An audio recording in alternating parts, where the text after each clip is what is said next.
million Floridians without electricity. Rainfall totals approaching 2 feet in some places. Heavy winds, severe flooding, and 6-foot-high storm surge. We've never seen a flood event like this. We've never seen storm surge of this magnitude. Search operations, damage assessments, and power restoration all well underway, especially in hardest hit Southwest Florida. I've lost my only home, so I'm packing it up and taking it to my car. Have you gotten any help yet? No, but that's okay. I'm strong. Good Samaritans also pitching in to rescue this elderly man from his car in Collier County. Access to some areas hampered by the damage. The only bridge to tourist hub Sanibel Island destroyed. Central Florida hit overnight with catastrophic flooding. Storefronts in Kissimmee inundated. Rescues by truck and airboat. In Orlando, these elderly residents evacuated. 43 nursing homes in the state reported moving about 3,400 people. Many of those facilities are without water or electricity. Among those waiting out the storm, stranded tourists at Universal Studios Orlando. Disney World theme parks will begin phasing in operations, and the Tampa airport will reopen Friday morning. Northeast Florida spared the worst as the storm weakened overnight, but flooding concerns remain, including in historic St. Augustine, which saw the height of the storm hit at high tide. With the re-energized Ian picking up strength in the Atlantic, South Carolina's coastline is under hurricane warnings. Residents there and in neighboring Georgia making last-minute preparations. North Carolina's governor is urging his residents to be ready. I want to be clear. This storm can still be dangerous and even deadly. Ordinarily, the day after a big storm, we see families back at their houses, going through their belongings, trying to find what they can. We're not seeing that here yet. It is simply too hard for many people to move around the state. Brett, back to you. Steve Harrigan live in Charlotte County, Florida. Steve, thank you. Florida's East Coast did not get the worst of Ian, but it's still experiencing heavy rain and flooding there. Correspondent Jonathan Serra is in Atlantic Beach tonight. Good evening, Jonathan. Good evening, Brett. We're experiencing heavy winds. The rains are picking up, and the big concern is what you see behind me. Lots of tourists coming out to look at the beach. When lifeguards come out, they warn them away because the surf is very dangerous. Floodwater rescue teams are on standby as the National Hurricane Center predicts that the storm surge could be as high as 4 to 6 feet in this part of Florida. Atlantic Beach is in Duval County, which includes Jacksonville. Although there are no mandatory evacuations, the mayor is urging people to leave flood-prone areas. That includes the Atlantic beaches and neighborhoods along the St. Johns River. Neighboring Clay County has declared a mandatory evacuation for communities along the St. Johns. In Volusia County, Daytona Beach Police tweeted a photo of one of their detectives carrying a little girl to safety outside a low-lying apartment complex that had become surrounded by floodwaters. Flagler County is asking all residents to limit their use of water to reduce.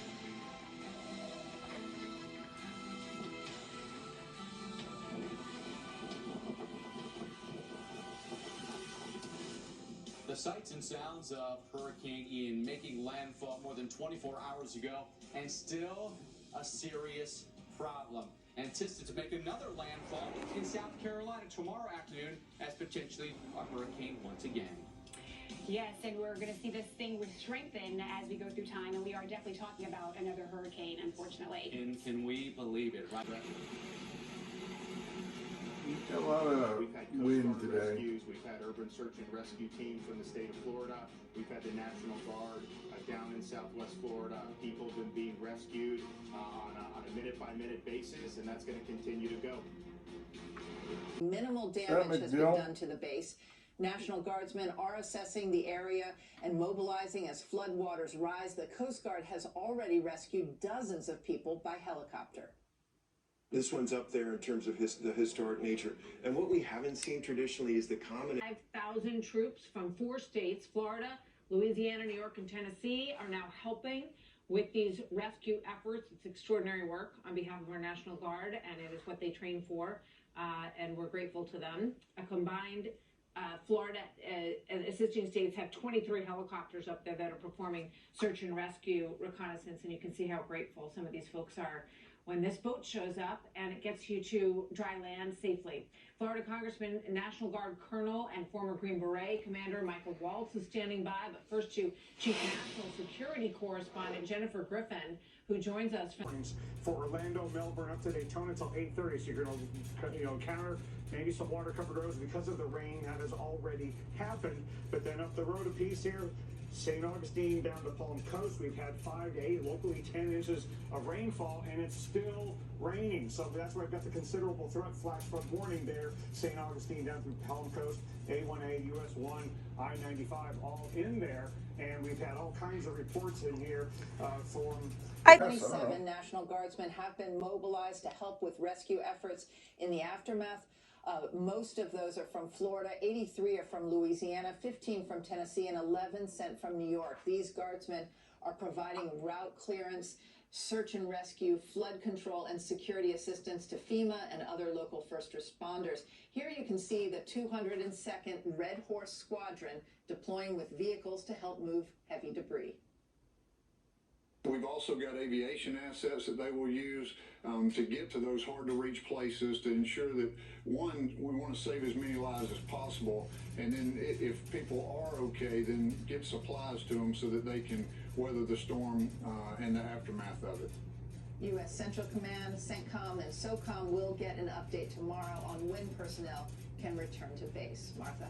Well, it's inspiring to see this mobilization, and no doubt people are very happy when they see them coming in that area. Republican Congressman Michael Waltz is from there. He's National Guard Colonel and former Green Beret. As the storm came rushing past, you can see breezy, maybe not as bad as what we had at landfall yesterday afternoon, but still breezy.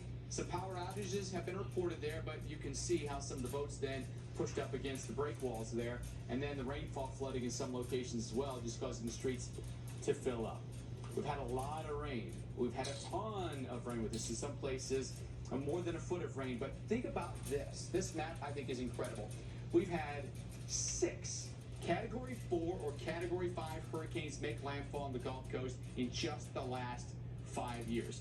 From Harvey to Laura, Ida, Michael, Ian, and Irma. All of them devastating in their own right. And this one just walloping us in Florida. Some of the power outages, mind-boggling. 2.6 million customers without power across the state of Florida. Some places, there are neighborhoods, there are barrier islands that are inaccessible right now. They've been cut off. There's no bridge to get over to them anymore. It was annihilated by storm surge. You may only be able to get there by boat.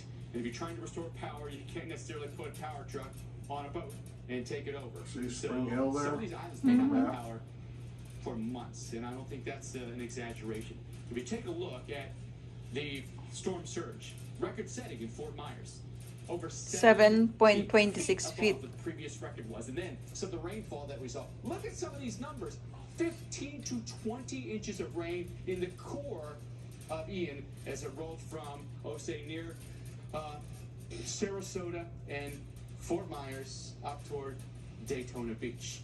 What a legacy it will have, and it is not done yet. So let's turn to the former director of the National Hurricane Center and our hurricane expert, Dr. Rick Knapp, for some more details. What's happening right now, Dr. Knapp? What's your concern going forward? Well, in northeastern Florida right now, it's freshwater flooding from rainfall, saltwater flooding from storm surge, and in some places it's both. Also show you what's happened up farther north. Hammocks of Oak Landing. That's the outer storm surge at the bands. levels of Irma, possibly a few inches higher. And up here, at the Georgia-Florida border, storm surge pouring into the Submarine Museum there in St. Mary. So onshore push into areas where you have rivers can then cause those rivers to rise, as our Chris Warren has been showing you there in Jacksonville. Now it's interacting with the front, and so we're pushing all kinds of moisture into the coastline. And so we're going to have rain, fall-induced flooding going inland, and we're going to have storm surge flooding. That's a warning going from northeast Florida all the way. It's already in North Carolina. I think the storm is just off of Florida, but you get that outer bands. Bringing the flash flood threat. So we got the tropical storm warnings going all the way up, along with that hurricane watch up into Georgia. It's all very borderline tropical storm hurricane. So we just got to prepare for strong tropical storm borderline hurricane force winds. Most of you will get tropical storm conditions. Some of you sustained hurricane force, but in any case, hurricane force gusts will be a problem. So even in the aftermath power outage, we got to deal with operating generators outdoors, careful with candles, stay away from power lines, all of that sort of thing. The winds of tropical storm force are just offshore, Mike, so we got to get to our safe place in South Carolina and North Carolina before those winds arrive later today. And in that storm surge warning, you got to find out if you live in an evacuation zone in South Carolina. Dr. Knapp, thank you. More continuing coverage of Ian coming up right after this. Stay tuned. Set its sights on the Carolinas. How about some of the winds that we're getting right now? In Melbourne, gusts to 36. In Jacksonville, our gusts are now 46. Vero Beach, gusts to 35 miles per hour. Still, tropical storm warnings in effect here from Vero Beach northbound, includes Brunswick, Georgia. And you can see the onshore flow that we're still dealing with here. And so we're getting a strong push of water onto the coastline here. So we're going to see some beach erosion. We're going to see some water that takes over some coastal spots here. Flagler and St. Johns County with a flash flood warning. Considerable issues for us here. And then as you go northbound from there, still some heavy rain. So rainfall flooding as well as coastal surge flooding. The surge is water rushing in at such a rapid speed. Yeah, it's amazing. You know, the Florida Power and Light guys, they're really on top of it. You've been through this before. They usually work very hard. But how long do you think it'll take you before you get power up to your community? Well, that's been the number one question Rador Moore, our executive assistant, has had to answer all day long. And it could be weeks for some people. But I will tell you, they're working as hard as they can. They've come from North Dakota, all over the country to try and help us get up and back to normal. So I want to thank those who have come from their homes to help us get back to our stability. Mayor, we appreciate your time. We're pulling for you, and we'd love to have you back as your community gets back on its feet after this storm. Thank you, and thank you for covering us, and just let the community know that make sure it's safe before you go down your streets, because there's still flood and mud everywhere. All right, Mayor. Thank you very much.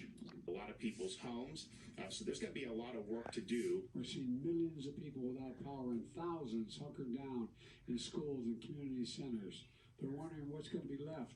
What's going to be left when they get to go home, quote unquote home, or even if they have a home to go to. President Biden and Florida Governor DeSantis talking about the aftermath. Oh, yesterday, right? Yeah. That's nasty.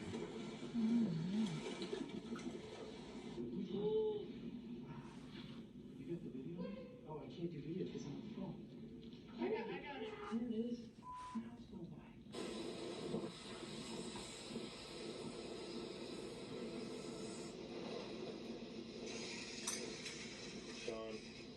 That's our pool.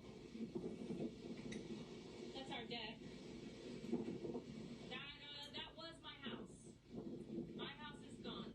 We start with a Fox News alert. One of the largest search and rescue missions in American history is underway after Hurricane Ian decimated Florida and is now moving up the east How many coast. people are dead? Governor Ron DeSantis says the situation is really bad. The amount of water that's been rising and will likely continue to rise today, even as the storm is passing, is basically a 500-year flood event. First responders are working around the clock. Hundreds have been rescued since the storm hit. Here's Nassau County deputies saving 2 people who were stranded on a sailboat in the storm.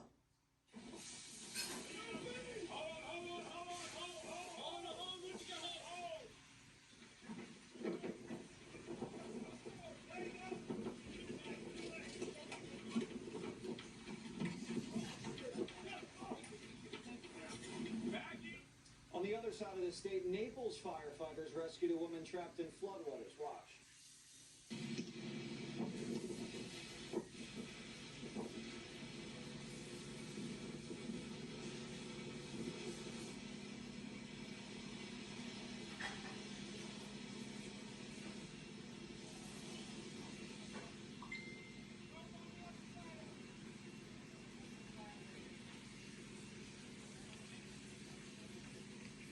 It's all hands on deck.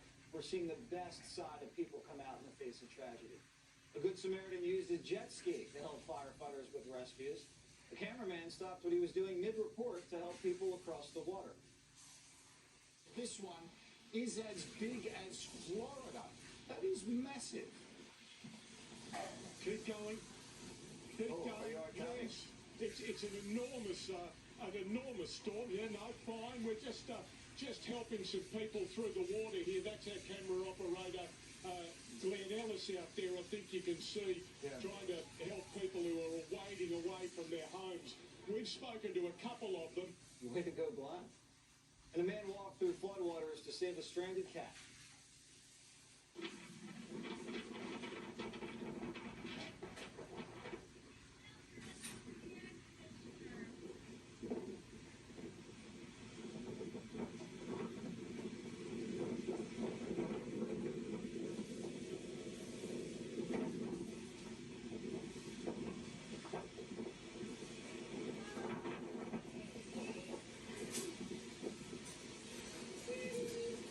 Florida's no stranger to hurricanes, but this one's different. Fort Myers Beach officials say there's nothing to come back to. 90% of the city's destroyed. 90%.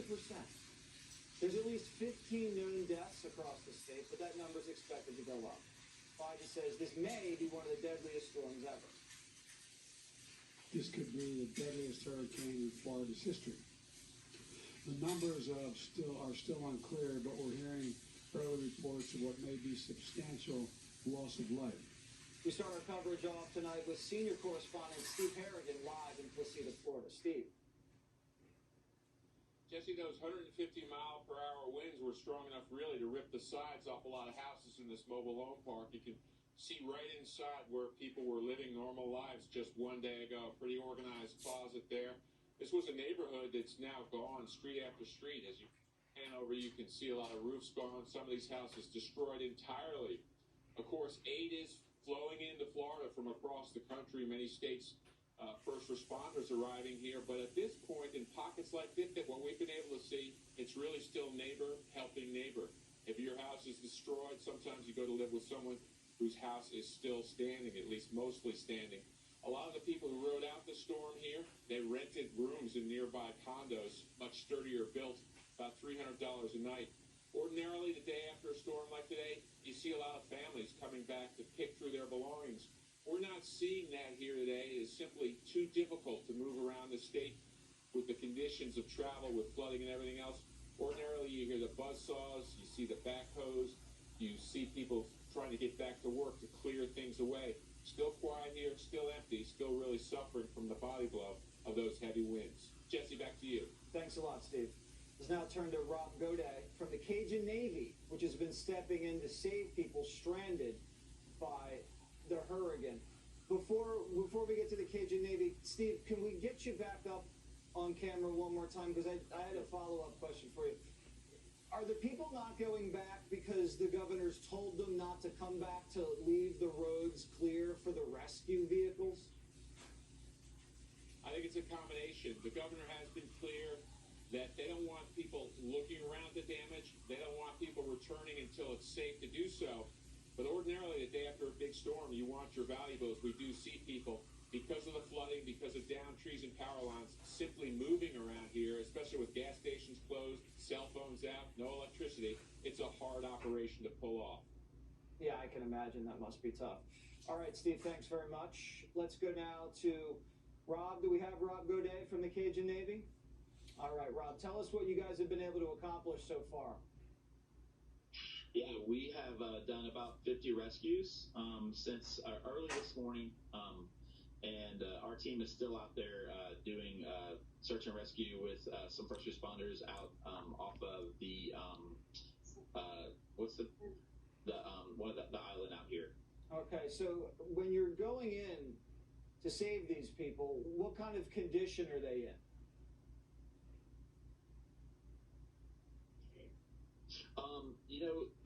The citizens, we're getting them in and we're handing them off to family or to rescue personnel that can take better care of them than we can. Our job is just to get them to safe land. So right now they're in floodwaters, or they're on top of their homes, or they're just unable to leave their property? Yeah, they have been stranded on their roofs or in their second floor of their homes, unable to leave. That's right. We started getting calls in the middle of the night when the storm started hitting. To date, we've received over 350 requests. Of course, some of those are taken care of by other first responders, but our team was out there doing, their thing. They left. We were Tampa. They left Tampa as soon as it was safe to leave. We're also scouting out here in Fort Myers, where we can set up our longer-term operations, an operation we call Safe Camp, that we turn around once rescues are done, and we continue helping by providing distribution, some coordination between other nonprofits, volunteer organization, and just find ways to support the community here. For instance, with Hurricane Ida, we stayed in South Louisiana for 6 months doing those types of things. Just staying behind and helping the community regain stability. What are the kind of things they say to you guys when you greet them? Did we lose you? We lost the Cajun name. Behind me. This is what rescue crews are coming face to face with today. Coming up to homes like this, trying to determine, was anybody inside?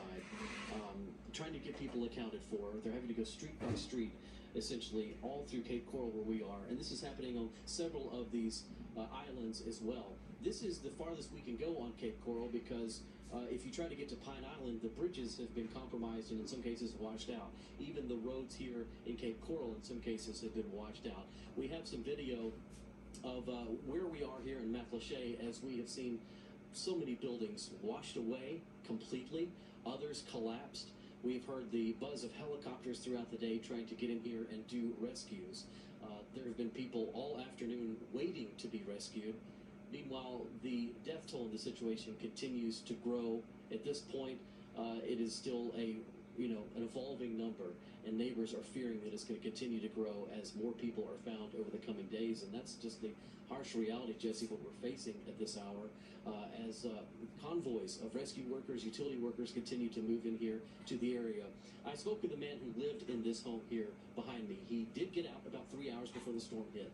He came back this afternoon and he said, Will, I've been talking with my neighbors here for years about what it's going to be like if we get that one big storm.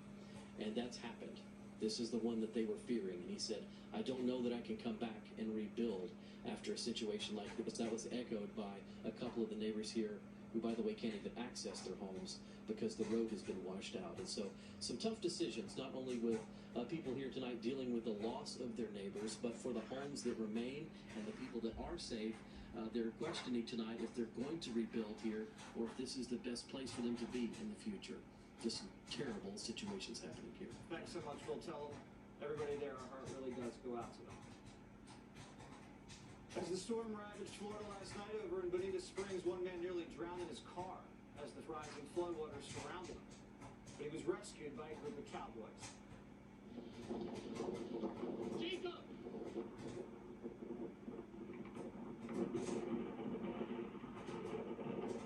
Lenny Godfrey and the rest of Collier County Cowboys rescued the man in his car at Bonita Beach. Join us now. Thank you so much, boys. That was a big rescue, and everybody really appreciates that. What was it like out there? It was pretty bad. Can you hear me? Yeah, I got you. It was pretty bad. We wanted to get to the beach. We noticed that no one was covering it out there, and we wanted to make sure everyone was safe. And the surge came in pretty quick. It came in really fast, actually. And we started making our way back, and as we were coming back, it was starting to get 3, 4 feet, 5 feet of water in some areas, so it got rough pretty quick. What would the woman tell you when you pulled her out there in safety? It was a gentleman, and he was distraught. He had no idea what was going on, and we really felt bad for him. He tried to get out. He didn't have enough power to get out of the car, and the water was pressing on the car, so we were able to jam it open. We were able to get him out. How is he doing right now? Do you have any idea? No, we actually haven't touched base with him since. We took him to safety. It was another gentleman that came next to us, and he said he had a house about a mile back, and he took him to his house, and he said that he'll take him back home. So We aren't able to stay in touch with him just yet, but I'm sure we will. Well, I think he owes you guys a few drinks. He was fine and dandy when we brought him home. He was no scars or anything. He owes you big time. Not that you're looking for anything, but I think he owes you big time. And you guys pulled off this rescue, and no one lost a hat, it looks like. yeah. Shout out to what do we have, Area? Yeah, we all had areas, so God bless areas. They have some good hats, so. All right, well, God bless the Collier Cowboys. We love you guys here at Fox. Primetime loves you. Thank God you were there when you were. And if it happens again, I have a feeling like you guys are going to get right back out there. Oh, we'll be right there. We'll be right there, ready to save anytime. Anytime, any place. You guys are great. Bunch of heroes. Tip of my hat. God bless if I you. had one. Thank you. God bless. Yes, sir.